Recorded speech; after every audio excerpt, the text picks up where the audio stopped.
पळ पळ पळ पळ. हाय, गुड मॉर्निंग. सो सकाळची घाई गडबड स्टार्ट झालेली आहे आणि बघा घाई गडबडीत माझ्याने काय झालं, आधीच वेळेचा दुष्काळ आणि त्यातही बघा हा असा 14वा महिना. फक्त बघा बाजूला कुकर लावला, आलू वगैरे वरण भात आलू लावला आणि इथे दूध तपायला ठेवला आणि पिहूला उठवायला गेले फक्त, तर हा असा उपद्व्याप झाला. लक्षच नाही राहिलं पावर कमी करायचा गॅसचा. आणि इथे कणिक वगैरे मळून झाली माझी. आता फक्त भाजी फोडणी द्यायची, पोळ्या करायच्या आणि छान नाश्त्याला पिहू उठला तर पिहू बोलत आहे मला उपमा नसेल पोहाच पाहिजे. सो पोहा बनवते आणि इथनं ना सकाळी सकाळचा व्ह्यू दाखवते. माझ्या किचनमधनं किती सुंदर दिसतं ते,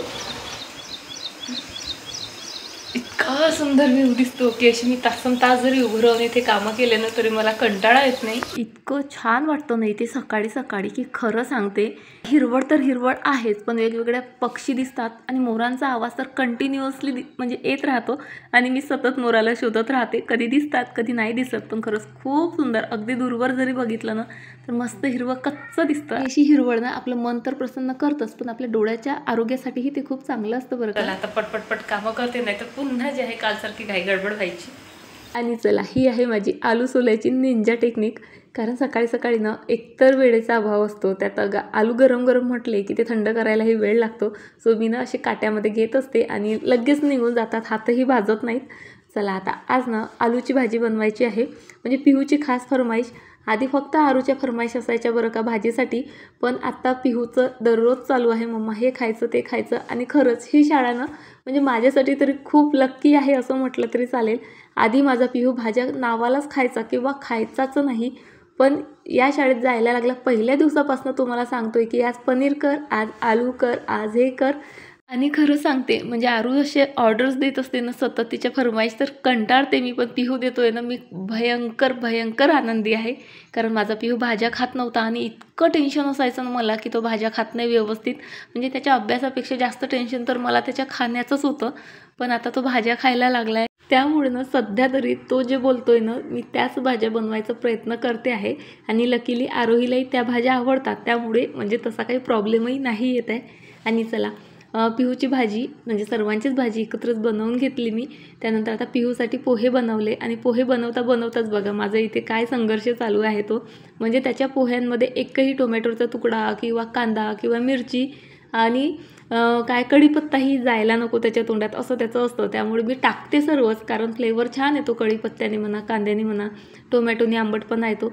पण ना असं वेगळं हे काढून ठेवत असते म्हणजे त्याचीही इच्छा पूर्ण आणि मला त्याला जे खाऊ घालायचं असतं तेही त्याला म्हणजे त्याच्या पोटामध्ये तेवढं जातं.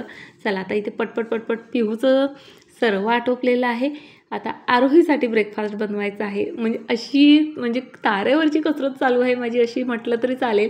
आणि प्रत्येक वेळेस ना गिल्ट एकाच गोष्टीचं की फ्रीज घेताना ना आरोहीचे पप्पा मला फोर्स करत होते की स्नेहा गॅस घेऊन घे, एक गॅसची शेगडी घेऊन घे. पण मी म्हटलं नाही, माझी शेगडी ना जशीच्या तशी आहे, त्यामुळे मी तर घेणारच नाही. जोपर्यंत ही चालते तोपर्यंत चालवते. पण आता इतकी धावपळ होत आहे असं वाटते 2पेक्षा 3 बर्नर किंवा 4 बर्नर असते ना तर माझं काम जरा म्हणजे हलकं झालं असतं. सो आता ना पाहते या 2-3 महिन्यात तरी शेगडी घेते. पण आरोहीचं ही चालू आहे, तिला लॅपटॉप हवा आहे. त्यामुळे असं वाटते जाऊ दे, मुलांचं महत्त्वाचं आहे. आपली धावपळ आपण ॲडजस्ट करू शकतो, पण मुलांना क्लासेस वगैरे करायला लॅपटॉप लागतोच. कम्प्युटर आहेच, पण त्या कम्प्युटरसाठी ना दोघांचे सतत भांडणं होत राहतात. म्हणून आरोहीचं चालू आहे मला माझा वेगळा घेऊन द्या. सो त्यामुळे आता चाललं आहे की तिला लॅपटॉप घेऊन द्यायचा वगैरे. सो त्यामुळे शेगडीचं माझं काही म्हणजे घेणं होणार नाही बहुतेक या दिवाळीपर्यंत तरी. पण चला आता इथे स्वयंपाक मात्र माझा बनवून तयार आहे. पटपट टिफिन पॅक करते. आणि आज ना आरोहीचे पप्पा आहेत आता ऑफिसला, त्यामुळे खाली मुलांना सोडायलाही मलाच जायचं आहे. त्यामुळे आज जरा जास्तीची जी आहे घाई गडबड इथे चालू आहे. आरोहीचे पप्पा असले ना तर त्यांची इतर कोणती मदत हो की नको होऊ देत, पण ही मात्र एक मोठी मदत असते. कारण पिहूला सोडायला आलं की 10-15 मिनटं म्हणजे वेळ जातो आणि त्यामध्ये मग आरोहीची वेणी वगैरे घालणं राहून जातं. टिफिन वगैरे तरी मी आधीच बांधून ठेवत असते, पण वेणी आता इतकं सर्व खरंच नाही होत, कितीही घाईघाईत केलं तरी नाही होत. त्यामुळे आता वर आले, टिफिन वगैरे तर पॅक केलेलाच होता, तिची वेणी वगैरे घालून दिले आणि आता पुन्हा जाते आहे खाली तिला सोडायला. आणि हेच बघा म्हणजे पिहूला सोडायचे 10-12 मिनटं, नंतर आरोहीला सोडायचे 10-12 मिनटं. तेवढ्या वेळात माझे कितीतरी कामं होतात. पण चला, घरी नाही म्हटलं तर दुसरं कोणतं ऑप्शनच नसतं. आरोहीला सोडायला काही मैत्रिणी येतात, मग आम्ही ना थोड्याफार जे आहे गप्पा गोष्टी करत असतो. छान वाटतं सकाळी सकाळी असं बाहेर बसायला, छान गप्पा गोष्टी करायला. पण पुन्हा तेच वेळ नव्हता, म्हणून मी थोडंसं जे आहे गप्पा गोष्टी केल्यात आणि त्यांना म्हटलं ठीक आहे बाई, आता तुम्ही बोला, मी निघते. कारण मला सर्व आवरायचंही होतं. पण जशी वर आले ना तसं थोडा थोडा जे आहे पाऊस स्टार्ट झाला आणि मला इथेच कळलं की आजचं अकोला जाणं कॅन्सल आहे. मग मी जे आहे माझे इतर कामं करायला घेतले. काल तुम्ही जसं बघितलंच, काल रात्रीचं जे आहे मी हा पूर्ण टेबल छान असा पॉलिश केला होता. त्यामुळे म्हणजे ती पॉलिशचा डब्बा म्हणा, ते सँडपेपर सर्व तिथेच होतं. कारण बराच वेळ गेला होता आणि रात्री मग आवरायचा कंटाळा आला होता. सो आधी तो सर्व पसारा आवरला आणि आता टेबलनं छान सुकला आहे. तर म्हटलं चला काच वगैरे पुन्हा सेट करून देऊयात. त्याआधी ना काच व्यवस्थित क्लीन वगैरे केला. तसा तर काच दररोजच वरच्या साईडनं क्लीन होतो, पण आतली साईड जी असते ना तिथनं असं विनाकारण वाकवून क्लीन करायचा खरंच कंटाळाच येतो. पण आज म्हटलं चला काच बाहेर काढलेलाच आहे तर खालून वरून छान मनासारखा क्लीन करून घेऊयात. आणि हा काच अगदी इझिली जरी तुम्हाला वाटत असेल मी उचललेला आहे तरी भयंकर भारी आहे बरं का. म्हणजे इतकी काळजी घ्यावी लागते ना, तो उचलताना म्हणा किंवा तो ठेवताना म्हणा. आणि बऱ्याचदा तर बोटांना असे चिमटेही बसतात तो ठेवताना. पण चला फायनली माझा काचही मी इथे सेट केला आहे आणि आता छान कोलिन यूज करून तो मस्त क्लीन करते. कारण कपड्याचे ना काही रेषा वगैरे उमटतातच. कोलिन टाकून क्लीन केलं की मस्त अगदी म्हणजे चकाकतो तो आरशासारखा. आणि माझं बघा ना टेबल पण किती सुंदर दिसतोय. तुम्हाला इथेच दिसत असेल बॅक साईडला सोफा आणि हा टेबल दोघांमध्ये किती डिफरन्स दिसतोय कलरमध्ये सुद्धा आणि शाईनमध्ये सुद्धा. आणि म्हणूनच जे आहे 1-2 वर्षातून मी असा हा टेबल छान पॉलिश करून घेत असते. सोफाही करायची माझी इच्छा आहे, पण खरं सांगू का एकटीने करायची हिंमतच होत नाही माझी. सोफा वगैरे क्लीन केल्यानंतर ना हा पॅसेज वगैरे मला क्लीन करून घ्यायचा होता. आणि मी बाहेर आली आणि पाणी शिंपडण्याचा किंवा टाकायचा आवाज जरी आला ना तर आमचा मोक्षू नाव आहे, पण त्याला विचारलं की तो कोक्षूच सांगतो. त्यामुळे मी त्याला आता कोक्षूच बोलायला लागले. सो धावतच येतो, त्याला इतका इंटरेस्ट ना सर्व क्लीन वगैरे करण्यात. स्वतःही येतो आणि सोबत त्याच्या मम्मीलाही मग यावंच लागतं. मी तिला किती म्हणते नको नको अगं त्याला सांभाळ, त्याला सांभाळलं तरी खूप आहे, मी माझं काम पटपट आटपते. पण तिलाही असं वाटतं की ताईचं नेहमी करतात, तर ती ना कधीच न सांगता न बोलवताच माझ्या मदतीला येत असते. आणि तिच्यापेक्षा तर आमच्या कोक्षूला जास्त इंटरेस्ट असतो. म्हणजे पाण्याचं कोणतंही काम सांगा तो अगदी तयारच असतो करायला. आणि हा पॅसेजनं म्हणजे मी दररोज फक्त मॉपने वगैरे क्लीन करत असते, पण 8-10 दिवसातून छान असा डीप क्लीन करते. अगदी धुवूनच काढत असते. आणि तो धुता माझं इथे क्रिसमस ट्री पण मस्त धुवून झालेला आहे. हा कावळा तुम्ही माझ्या खूप साऱ्या व्हिडिओमध्ये बघितला असेल. अगदी डेली बेसिसवर तो माझ्याकडे जेवायला येतो म्हणजे येतोच. पण काय झालं ना या 1-1.5 महिन्यात तो फिरकलेलाच नाही. आणि मला खूपदा आठवण आली बरं का की कुठे गेला असेल, का आला नसेल, त्याला काही झालं तर नसेल. पण फायनली या 8 दिवसापासून जे आहे तो कंटिन्युअसली पुन्हा एकदा यायला लागला आहे. आता ना 1 मिनिटापूर्वीच मी कावळ्याला जेवण दिलं, पण त्याने काही बिचाराची भूक झाली नाही वाटते. पुन्हा आला आणि चालू त्याचं काव. देते रे बाबा, थांब जरासा. हे घे चल, घे बाबा घे चल. आणखी देऊ? जा आता, इथे ओरडू नको. अरे बस, जा चल, बाय. पळ. हा बघा इथे वर जाऊन छान आरामात जेवण करतो हो तो. चला माझा कावळा गेला आणि माझा बगळा आलाय. बगळा यासाठी म्हणते आहे, दिसत तर आहेच बगड्यासारखा व्हाईट ड्रेसमुळे. सोबत ना बघा मस्त भिजून आलेला आहे. छत्री बॅगमध्ये आहे बरं का, पण तरी आम्हाला भिजायचं असतं. पिहूला छत्री प्रचंड आवडते. रेनकोट घरी असूनही त्याने छत्री घेऊन मागितली, आपण ती यूज काही त्याला करायची नाही आहे. बरं चला पिहूचं सर्व आवरलं आणि आता तुम्हाला माझ्या गॅलरीची कंडिशन दाखवते. ही बेडरूमची गॅलरी आहे आणि यामध्ये पसारा बघा तुम्ही फक्त. म्हणजे नाही म्हणता इतकं सर्व साचलंय ना, हे कामात येईल ते कामात येईल करता ना म्हणजे कबाडच झालंय माझी गॅलरी. तर आता ही मला क्लीन करायची आहे. आज ना अकोल्याला जायचं म्हणून पटपट जे आहे सर्व कामं आटोपलेत. आणि आता म्हटलं बस आंघोळ केली की निघायचं. तर बघा आज मस्त असा पाऊस चालू झाला. सकाळपासूनच स्टार्ट झालेला आहे, 7 वाजतापासून. आणि आज आणखी एक महत्त्वाचं काम करायचं होतं, ते म्हणजे हा कूलर त्याच्या जागेवर ठेवायचा होता. आणि पाऊस बघा, आणि कधीच पाऊस असा येत नाही बरं का. माझी नेहमी कंप्लेंट असते की माझ्या झाडांना पावसाचं पाणी मिळत नाही, आणि नेमकं आज मला काम आहे आणि आजच पाऊस या डायरेक्शनने येत आहे, आणि आज मला हे सर्व आवरायचं आहे. 2-3 दिवसापासून माझं आरोहीच्या पप्पांना म्हणजे लोणी लावणं चालू आहे अक्षरशः. प्लीज चलाओ कूलर आपण तो साईडला करू, त्यातलं पाणी काढू, आता आपल्याला यूज नाही करायचं आहे असं तसं. पण त्यांचं म्हणणं असतं, तुला इतकी काय घाई असते प्रत्येक कामाची. मदत खरं तर ना थोडीशीच करतात, पण इतकं ऐकवतात ना का विचारू नका.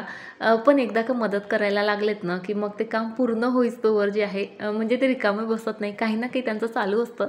कूलर त्यांनी मला साईडला करून दिलं, त्यानंतर ना व्यवस्थित जितकं काही घाण वगैरे होती तीही क्लीन करून दिली. इथे या कोपऱ्यात माझी माती वगैरे ठेवलेली होती, सो ती काढताना सांडली वगैरे ती पण त्यांनी सर्व क्लीन करून दिली. आणि चला आता पटपट जे आहे जे काही सामान आहे ते इथे मी एकदाची रचते. काहीच काम नाही खरं सांगते या सामानांचं. म्हणजे हा घोडा झाला, ही गाडी झाली, पिहू खेळत तर नाहीच, पण पाहतही नाही त्यांच्याकडे. कितीदा यांना बोलले की गावी कोणाला गरज असेल तर देऊन द्या किंवा एखाद्या अंगणवाडीत नेऊन द्या, पण हो हो हो हो एकच ॲन्सर असतं, पुढे काहीच म्हणजे ती गाडी हलतच नाही. आणि माझी गॅलरी काही रिकामी होत नाही.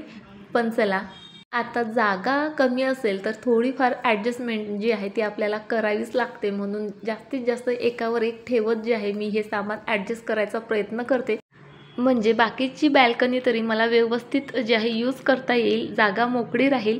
इथे काही प्लांट्स आहेत कोपऱ्यात, तेही मला आता काढून टाकायचे आहेत. आणि बघा ना, मुलांना रेनकोट हवा असतो, छत्री हवी असते, पण ती हवीच असते, फक्त वापरायची मात्र नसते.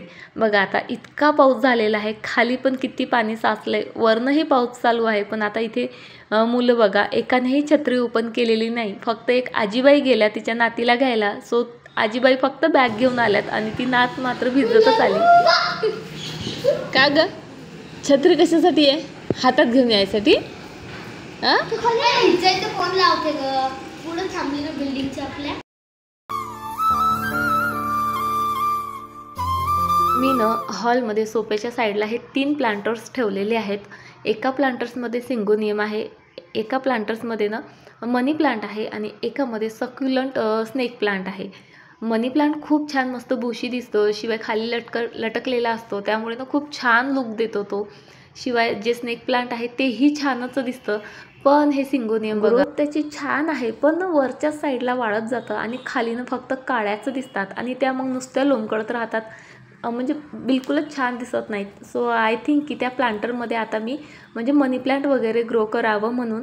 सो आता तुम्हाला माझे काही मनी प्लांट दाखवते, आणि त्यांची ग्रोथ बघा तुम्ही. आणि प्लांटरही बघा किती छोटूसं आहे.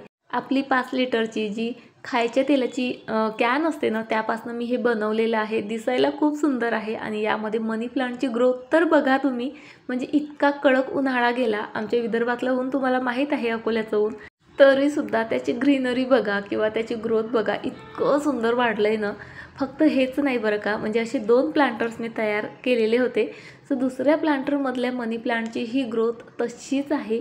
बरं हे तरी म्हणजे जरा मोठे आहेत, पण आता बघा तुम्हाला दाखवते. हे छोटूसं प्लांटर आहे, जो आपला जग असतो यूज करायचा मग, त्यामध्ये सुद्धा बघा माझं मनी प्लांट किती मस्त ग्रो झालेलं आहे. मनी प्लांट ग्रो करताना ना 2च गोष्टी लक्षात ठेवायच्या, की त्याला जास्त ऊनही नको आणि जास्त पाणीही नको. अगदी माती कोरडी झाली तेव्हाच जे आहे तुम्ही मनी प्लांटला पाणी देऊ शकता, किंवा पाण्यात असेल तर 2-3 दिवसातून ते पाणी चेंज करत राहा. बघा यामध्ये ना काही कटिंग्स मी ग्रो केलेल्या होत्या, आणि त्याला किती छान मुळं आलेली आहेत.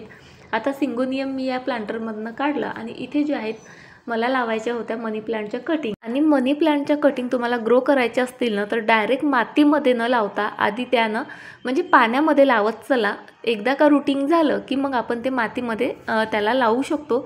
त्यानंतर ग्रोथ छान होते. मातीमध्ये ग्रोथ जरा स्लोली होते. सो किचनमध्ये जे होते ना मनी प्लांट्स, तेच मी आता मातीमध्ये लावले, आणि त्या प्लांटर्समध्ये आता दुसरे मनी प्लांटच्या कटिंग जे आहेत मी लावणार आहे. आणि आज म्हणजे माझाच विश्वास बसत नाही आहे, 4:30 वाजता मी आंघोळ केलेली आहे, होतं असं कधीतरी कामं करता करता राहूनच जातं. आणि खरं म्हणजे ते कूलर मला क्लीन करायचं होतं ना, म्हणून मी आंघोळ केली नव्हती, कारण माहीत होतं कूलर क्लीन केल्यावर पुन्हा आंघोळ करायचीच आहे. छोटासा ब्रेक हवा होता कामातून, म्हणून माझे जे सब्जाच्या सीड मी सकाळीच भिजायला घातल्या होत्या त्या मी घेतल्या.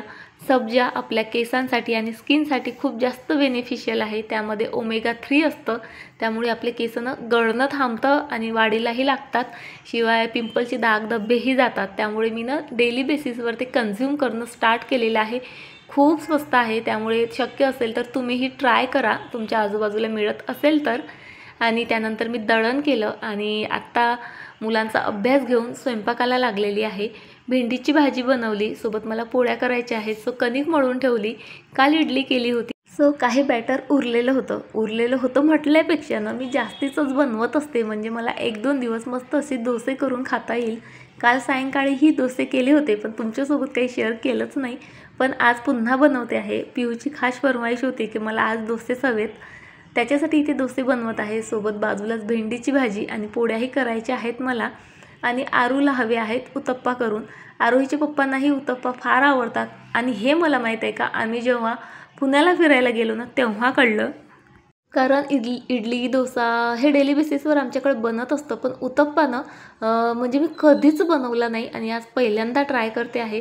जेव्हा पुण्याला आरोहीच्या पप्पांनी एका गाड्यावर उत्तप्पा बनवत होते तो बघितला आणि बोलले की मला खायचं आहे, पण तो गाड्यावर होता, मी काही खाऊ दिला नाही. पण तेव्हाचं मला आज आठवलं, म्हणून म्हटलं चला आरोहीच्या पप्पांसाठी आरोहीसाठी उत्तप्पे होऊन जातील. आई आणि मी भाजीपोळी जेवून घेऊ. आणि एक खरंच आरोहीच्या पप्पाच्या निमित्ताने का असे ना आणखी एक ऑप्शन मिळालं जेवणातलं. कारण खरंच यार म्हणजे खूपच इझी आहे बनवायला. बघा ना, म्हणजे काही नाही, तव्यावर असं बॅटर पसरवलं थोडं जाडसर, म्हणजे आपण याच्यासाठी डोस्यासाठी कसं जरा पातळ पसरवतो, तर हे जर असं जे आहे जाडसर पसरवलं. त्यावर टोमॅटो, कांदा, कोथिंबीर, त्यानंतर गरम मसाला, तिखट, थोडंसं मीठ घातलं आणि छान ते परतून घेतलं. छान 1-2 मसाले असतील ना तेही ॲड करा, आणखी छान छान फ्लेवर येतात त्याला. आरोहीचं तुम्हाला माहीत आहे, तिला खूप जास्त चटपटीत लागतं, त्यामुळे मग मी यावरनं पिझ्झा सीझनिंग, ते मिक्स हर्ब वगैरे तेही ॲड केलेत. आणि दिसायला जितका सुंदर दिसतोय ना हा, तितकाच टेस्टी पण बनला होता बरं का. आणि आरोहीला जसं तुम्ही आता नेहमी पाहता एक्सपेरिमेंट जेवणाच्या बाबतीत तरी करायला फार आवडतात, त्यामुळे तिच्या फरमाईशनुसार आता मी बनवते आहे पिझ्झा उत्तप्पा. काही नाही, म्हणजे तेल लावण्याऐवजी बटर लावलं आणि म्हणजे त्यामध्ये भरपूर जे आहे पिझ्झा सीझनिंग, चिली फ्लेक्स, बऱ्याचशा गोष्टी ॲड केल्या आणि सोबतच जे आहे भरपूर ते काय मोझरेला चीज वगैरे ॲड केलं. आणि अशा प्रकारे जो आहे आमचा पिझ्झा उत्तप्पा जो आहे इथे तयार झालेला आहे. चला आता आम्ही दोघी मायले की मस्त आमच्या पिझ्झा उत्तप्प्याचा भरपूर आनंद घेतो आणि तुम्हाला उद्या भेटतो अशाच एका छान व्हिडिओसोबत. तोपर्यंत फ्रेंड्स स्वतःची काळजी घ्या. आणि हो, अजूनही आपल्या चॅनलला सबस्क्राईब केलेलं नसेल तर प्लीज सबस्क्राईब करा, लाईक करा, शेअर करा, छान छान कमेंट्सही करा. चला भेटू मग उद्या. तोपर्यंत फ्रेंड्स स्वतःची काळजी घ्या. बाय, टाटा.